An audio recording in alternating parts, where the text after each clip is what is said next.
బంగారాన్ని తెచ్చా. ఎన్ని తులాలేమిటి బంగారం? తులాలో కాదక్క, కేజీలోనే తెచ్చాను. అయితే నీ బంగారాన్ని నేను ఒకసారి చూడాల్సిందే. అది గదిగో బంగారం వస్తుంది. రాగా బంగారక్క, నా ముందుగా నేను ఈ బంగారాన్ని తెచ్చా. బంగారయ్య, నీ బంగారక్క సత్తాన్ని ఒక్కసారి చూడాల్సిందే.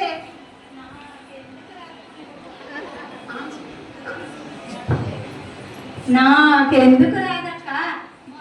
పూల రంగం నుంచి నేడు దసరా బుల్లాడు వరకు చేశానక్క. అవునా బంగారక్క? అయితే బంగారయ్య, బంగారక్క సత్తా బాగానే ఉంది. మరి మనము కథలోకి వెళ్ళిపోదామా? అక్క, ఈ రోజు ఏ కథ చెప్పబోతున్నా? ఏదో కథ చెప్పబోతుందిలే. నల మహారాజు కథను, లవ కుశల కథను, కౌరవుల పాండవుల కథను, రామ కథను, లవ కుశల కథను, సీతమ్మ కష్టాలు. ఏందక్క, ఆ కథలన్నీ పాత పురాణ గాథలైపోయాయి కదక్క.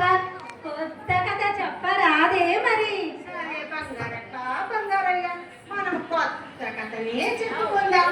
శ్రీ రంగనాథుని చరితం, శ్రీ తత్తూరి రంగనాథుని చరితం. మన తత్తూరి రంగనాథ స్వామి చేతమా? అవునా? అవును బంగారయ్య, బంగారక్క, మనము తత్తూరి రంగనాథ స్వామి చరితము గురించే చెప్పుకుందాం. ఇక్కడ ఉన్న వారందరికీ వినిపిస్తాం.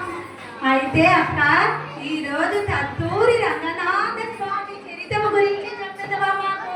అవును బంగారక్క, వినరో వినరో అయ్యల్లారా అమ్మల్లారా.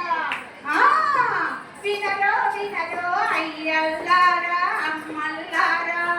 శ్రీ రంగనాథుని చరితం, శ్రీ తత్తూరి రంగనాథుని చరితం.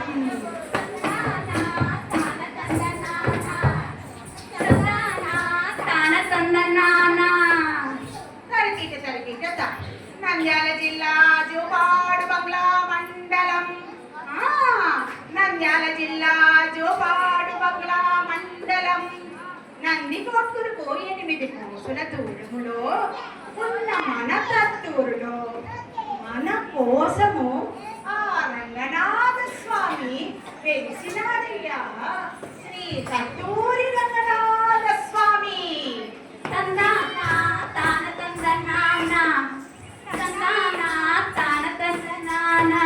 తరిగిట తరిగిట రాజారెడ్డి అనే రైతు ఉండెను.